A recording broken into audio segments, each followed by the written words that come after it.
আসসালামু আলাইকুম প্রিয় দর্শক, অন্য মঞ্চের আলাপচারিতায় আপনাদের সকলকে আমন্ত্রণ জানাচ্ছি। প্রথম যে গুরুত্বপূর্ণ খবর সেটি হলো দখলদার দেশটির ভেতরে ব্যাপক আকারে ইরানের অ্যাটাক চলছে। বলা হচ্ছে এ যাবৎকালে সবচেয়ে বড় আঘাতগুলো এখন চলছে। কোথায় কোথায় আঘাত সেটা জানাবো। পাশাপাশি যুক্তরাষ্ট্রের প্রেসিডেন্ট ডোনাল্ড ট্রাম্প বিশ্বের কাছে এবার সাহায্য চাইলেন। তবে কি তার ইরানের কাছে পরাজয় হয়ে গেছে যে তিনি বিশ্বের দরবারে সাহায্য চাইলেন? ব্রিটেন, চায়না, জাপান সহ বেশ কিছু দেশ আমেরিকার ডাকে কি জবাব দিল সেটা জানাবো আপনাদের। আরব আমিরাত এবং জর্দানে মার্কিন স্বার্থ সংশ্লিষ্ট কার্যালয়গুলো, অফিস, বাণিজ্যিক প্রতিষ্ঠান থেকে শুরু করে সব রকম প্রতিষ্ঠানের তালিকা প্রকাশ করে দিল ইরান, এবং এই তালিকা ধরে এখন অ্যাটাকের কাজ শুরু হবে। পাশাপাশি সেই চায়না প্রফেসর তিনি ইরান আমেরিকার যুদ্ধের আরো কিছু আপডেট দিলেন, যার বক্তব্য অনুসারেই আমরা দেখছি যে যুদ্ধ এগিয়ে চলছে বা তার ভবিষ্যৎবাণীর সাথে অনেক কিছু মিলে যাচ্ছে। এবং আমেরিকা ইরানের মধ্যে যুদ্ধ বিরতির সকল আনুষ্ঠানিকতা বাতিল হয়ে এই যুদ্ধ কি তৃতীয় বিশ্বযুদ্ধের দিকে যাচ্ছে, এই বিষয়ে আপনাদের সংক্ষিপ্ত আলোচনা করব। প্রিয় দর্শক, প্রথমে সেই আলোচনা দিয়ে শুরু করতে চাই। ওমানের মাধ্যমে আমেরিকা বারবার ইরানের কাছে প্রস্তাব পাঠিয়েছিল, তারা যুদ্ধ বন্ধ চায়। আপনারা শুনতে এবং দেখতে পাচ্ছেন, তাই তো? সমস্যা হলে কমেন্ট করবেন। ওমানের মাধ্যমে ট্রাম্প তার বার্তাগুলো ইরানের কাছে পাঠিয়েছিল। ইরান বলছিল যে আমাদের এই মুহূর্তে যুদ্ধ বন্ধের কোনো পরিকল্পনা নেই যতক্ষণ না নেতাকাকুর রাষ্ট্রটি মানচিত্রে থাকবে।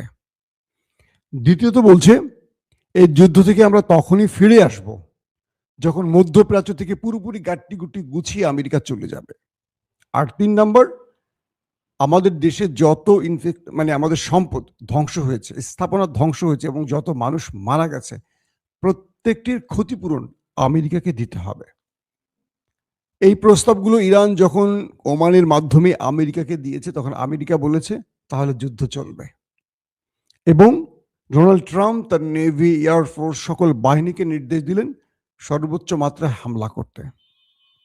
হামলার আকার আমেরিকা আর বাড়াতে পারছে না। খার্ভ আইল্যান্ডে আক্রমণের পর আমেরিকা যে আক্রমণগুলো করছে, সে আক্রমণগুলোর গতি কমে গেছে দুটো কারণে। এক, মার্কিন সেনাবাহিনীর মনোবল ভেঙে গেছে, কারণ তারা এই যুদ্ধে কোনো বিজয় কি, তারা কোনো গোল দেখছে না। এই যুদ্ধের মিশন কি, টার্গেট কি? প্রতিটা যুদ্ধে একটা টার্গেট থাকে যে আমি রেজিম চেঞ্জ ঘটাবো, আমি ইরানকে পরাজিত করে দখল করব, আমি এটা করব সেটা করব। এই মুহূর্তে আমেরিকার ইরানের কোনো ইন্টারেস্ট বা টার্গেট কি, এটা আমেরিকার সেনাবাহিনী জানছে না। কারণ ট্রাম্প একটা বিজয় চান। বিজয়টা কিভাবে হবে? ইরান তো বলে দিয়েছে শেষ দিন পর্যন্ত লড়াই চলবে। তাহলে বিজয় তো আসা অনিবার্য, বিজয়ের সুযোগ কোথায়? রেজিম চেঞ্জ হয়নি, কারণ আলী খামেনির মৃত্যুর পর তার ছেলে বসে গেছে। জনগণ, দেশের যারা সরকার বিরোধী বিক্ষোভ করেছে, তারা আর রাস্তায় নামছে না। তার মানে তারা আমেরিকা ইসরায়েলের পরিকল্পনা বুঝে গেছে যে তারা এই রাষ্ট্রটাকে ধ্বংস করতে এসছে। তার মানে সেখানেও ট্রাম্প ব্যর্থ। সামরিক আগ্রাসনে ইরান সমানতালে হিট করে গেছে। তার মানে এখানেও আমেরিকার জন্য কঠিন যে কি করে তারা এখানে বিজয় পাবে, কারণ বিশাল পরিমাণ ক্ষয়ক্ষতি হচ্ছে আমেরিকার এই মুহূর্তে। তো এই সিচুয়েশনে যুদ্ধটা শেষ পর্যন্ত তৃতীয় বিশ্বযুদ্ধের দিকে যায় কিনা, এটা নিয়ে এখন আলোচনা আসছে। যেটা চায়না প্রফেসর, যার কথা আমি বলেছিলাম যে তিনি 3টা ভবিষ্যৎবাণী করেছিলেন। প্রথম, ট্রাম্পের নির্বাচনের আগে তিনি বলেছিলেন যে ট্রাম্প এই যুদ্ধে, এই নির্বাচনে জিতবেন। 2, তিনি প্রেসিডেন্ট হয়ে ইরানের বিরুদ্ধে যুদ্ধ শুরু করবেন। 3, এই যুদ্ধে ইরান বিজয়ী হবে। এখন সেই প্রফেসর বলছেন যে এই যুদ্ধের ধরন, প্রকৃতির ব্যাপারে তিনি তার নতুন বক্তব্য দিয়েছেন। এই যুদ্ধটি তৃতীয় বিশ্বযুদ্ধের দিকে যেতে পারে এবং পুরো বিশ্ব এই যুদ্ধে জড়িয়ে যেতে পারে, এবং আমেরিকা এই যুদ্ধে স্থল অভিযান শুরু করতে পারে, করার সুযোগ আছে, তার নতুন ভবিষ্যৎবাণী। এবং ইরান এই যুদ্ধে, আমেরিকা এই যুদ্ধে তার আরো অনেক মিত্রদেরকে টেনে আনতে পারে। পাশাপাশি যে কোনোভাবে ফলস ফ্ল্যাগ অপারেশনের মাধ্যমে এই যুদ্ধকে পুরো পৃথিবীতে ছড়িয়ে দিতে পারে আমেরিকা বা ইসরায়েল বলয়টি। বারবার যে কথাটি বলছি, তো ইরানের বিরুদ্ধে যুদ্ধে আরো অনেকে জড়িয়ে পড়তে পারে, এই কথাটি তিনি বলছেন। আবার নতুন করে কেন? যে কোনো একটি ফলস ফ্ল্যাগ অপারেশনের মাধ্যমে সকল রাষ্ট্র ইরানের বিরুদ্ধে এক হয়ে যেতে পারে, তারপরে যুদ্ধটা আবার ছড়িয়ে পড়তে পারে বৃহৎ আকারে। তো তার নতুন বক্তব্যটি এটি পাওয়া গেছে, এখন দেখি কোন দিকে যায় শেষ পর্যন্ত। এখন যেই বিষয়টি শুরু হয়ে গেছে যে সাবেক এক আমেরিকান অফিসার, সেনা অফিসার, তিনি বলেছেন ইরান ইসরায়েলের মধ্যে যে এই মুহূর্তে আক্রমণগুলো চালাচ্ছে এটা আমাদের কল্পনার বাইরে, এবং ইরান যে কাজটি করছে এই কাজটি আমেরিকা এবং ইসরায়েলের তাবৎ মাথাওয়ালা জেনারেলরা কি আগে বোঝেন নাই? একজন মার্কিন সাবেক আমেরিকান সেনা অফিসার বলছেন ইরান প্রথমে আমেরিকা এবং ইসরায়েলের ডিফেন্স সিস্টেমকে ধ্বংস করেছে, প্রতিরক্ষা ব্যবস্থা ভেঙে ফেলেছে, টাওয়ার সিস্টেম ধ্বংস করেছে, প্রতিরক্ষা শুধু নয় রাডার সিস্টেম ধ্বংস করেছে। এখন ইরান মূল টার্গেটে খেলছে। আর আমেরিকা প্রথমেই এই বিষয়টি বুঝতে পারেনি। আমেরিকা মনে করেছে তারা প্রথমে আক্রমণ করে ইরানকে ধ্বংস করছে বা খামেনিকে হত্যা করছে, তাদের কমান্ডারদের হত্যা করছে, এটাই বোধহয় তাদের বিজয়। কিন্তু ইরান প্রথমে কি করেছে? অল্প দামে ড্রোন এবং মিসাইলগুলো দিয়ে আমেরিকা এবং ইসরায়েলের সকল ডিফেন্স সিস্টেমকে ধ্বংস করেছে। প্রথমে করেছে গালফ কান্ট্রিতে থাকা মার্কিন প্রতিরক্ষা ব্যবস্থাগুলো ধ্বংস, এরপর মার্কিন ঘাঁটিগুলোতে ধ্বংস করেছে, এরপর দখলদার দেশটির ভেতরে ডিফেন্স সিস্টেমকে ধ্বংস করেছে। এখন ইরান চাইলে খুব অনায়াসে মার্কিন ঘাঁটি কিংবা নেতাকাকুর বাড়ির যে কোনো বেসকে টার্গেট করতে পারে।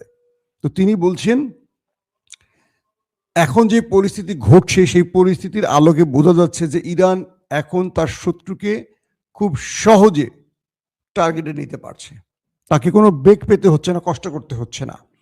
এই পরিস্থিতিতে তিনি নেতাকাকুর দেশটির জন্য অসহায় বোধ করছেন। আরেকজন ইহুদি সেনা ইসরায়েলের, তিনি বলছেন ইসরায়েলের প্রতিটি দিন যাচ্ছে খুব ভয়ঙ্কর, এখানকার মানুষগুলো যা দেখছে বিশ্ব তা হয়তো দেখছে না। প্রতিদিন অজস্র মিসাইল এই দেশটিতে এসে হিট করছে, এই দেশের প্রতিরক্ষা ব্যবস্থা তা রক্ষা করতে পারছে না, মানে সেভ করতে পারছে না, ইন্টারসেপ্ট করতে পারছে না।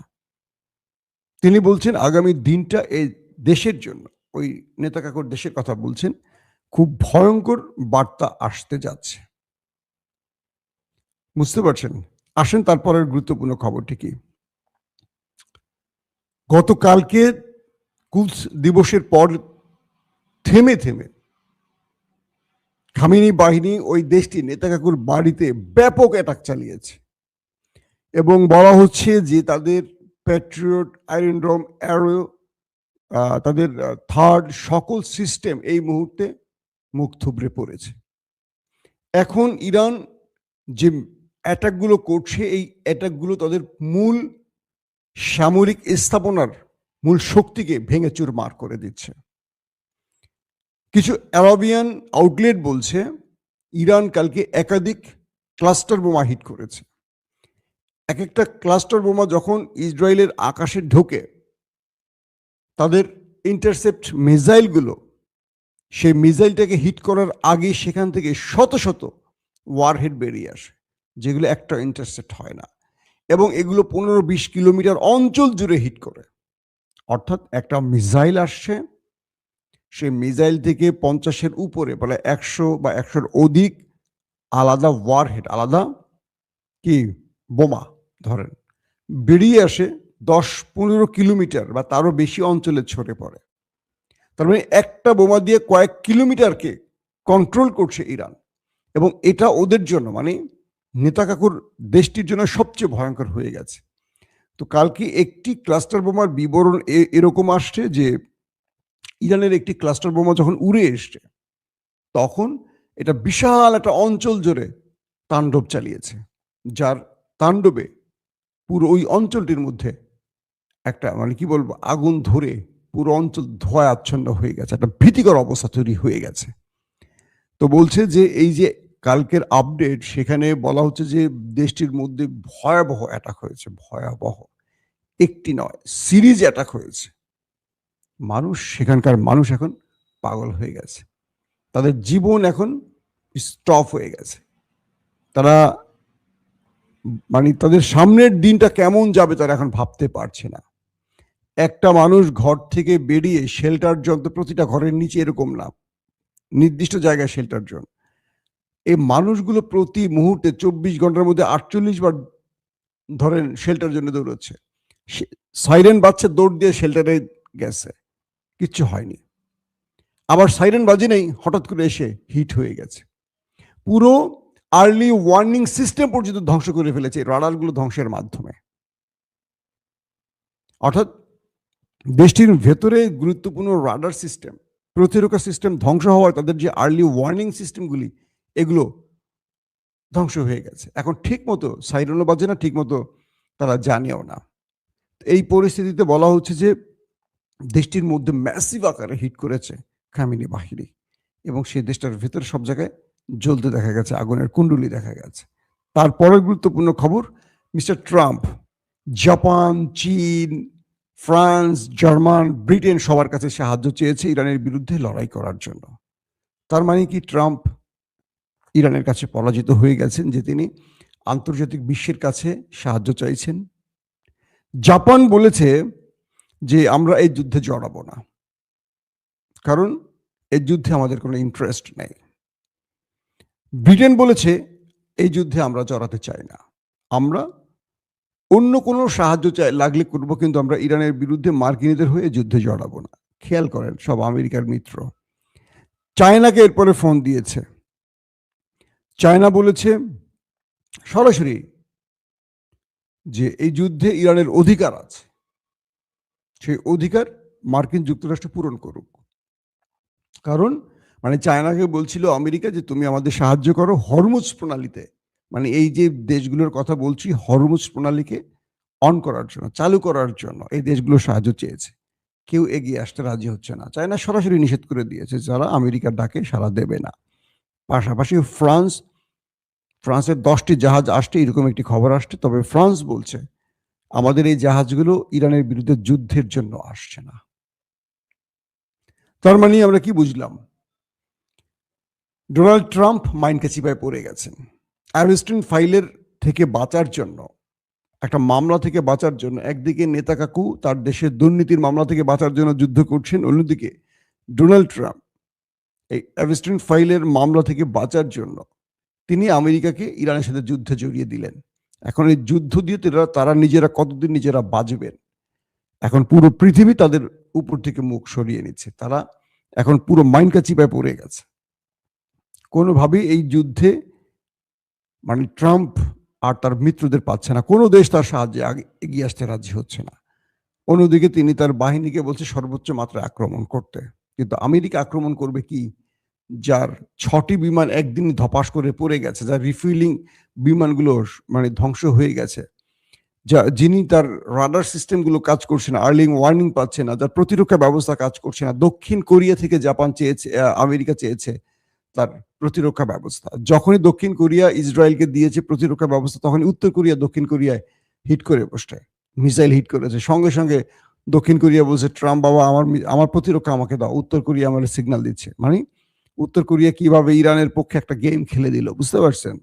এই খেলাগুলো এখন কন্টিনিউ চলছে। ইতিমধ্যে জর্দান এবং আরব আমিরাতে ইরানের পক্ষ থেকে রেড নোটিশ পাঠানো হয়েছে এবং বলা হয়েছে, একটা বিশাল তালিকা ধরে বলা হয়েছে আরব আমিরাত এবং জর্দানের এই তালিকাভুক্ত অফিসে যারা কাজ করছেন তারা দ্রুত সরে যান। এবং এই অফিসগুলোর ঠিকানা বা লোকেশন দিয়ে বলা হয়েছে যারা এই লোকেশনের আশেপাশে আছেন তারা প্রত্যেকে এই অঞ্চল থেকে চলে যান। অর্থাৎ এই অঞ্চলগুলোতে ইরান অ্যাটাক শুরু করবে এখন সিরিজ। আমি বুঝিয়ে বলছি, ধরেন বাংলাদেশের হোটেল শেরাটন, সোনারগাঁ, বা ধরেন রেজেন্সি, বা ধরেন রেডিসন হোটেলের কথা বললাম, বা বড় বড় প্রতিষ্ঠানের নাম কি বলবো, উদাহরণ এগুলো তো আমাদের দেশের প্রতিষ্ঠান। এরকম আমেরিকা এবং ইসরায়েলের মালিকানাধীন যে অফিস কার্যালয় দফতরগুলো আছে আরব আমিরাত এবং জর্দানের ভেতরে, তার পুরো তালিকা ঠিকানা সহ ইরান প্রকাশ করে দিয়েছে। বুঝতে পারছেন? একদম তালিকা শুধু না, ঠিকানা সহ, কত নম্বর রোডের কোন জায়গায় অফিসটা, কত তালা, সব ডিটেল দিয়ে বলে দিয়েছে ইরানের পক্ষ থেকে যে আপনারা এখানে যারা কাজ করেন তারা সবাই এখান থেকে চলে যান। এবং এই অঞ্চলে যারা আসা যাওয়া করেন প্রয়োজন তারা এই অঞ্চলে আসা যাওয়া করবেন না, কারণ ইরান এখন থেকে এই তালিকা ধরে ধরে হিট করবে। মানে বুঝতে পারছেন, আমেরিকা যখন ইরানের শীর্ষ কমান্ডারদের নেতাদের মাথার দাম ঘোষণা করে, তখন ইরান পাল্টা তার কোম্পানির মাথার দাম ঘোষণা করে বসছে। অর্থাৎ আরব আমিরাত এবং জর্ডানে থাকা প্রয়োজনে গালফ কান্ট্রির বাকি যে দেশগুলো আছে আরবের, সেখানে ওই তালিকা প্রকাশ করবে ইরান, এমনটি জানিয়েছে।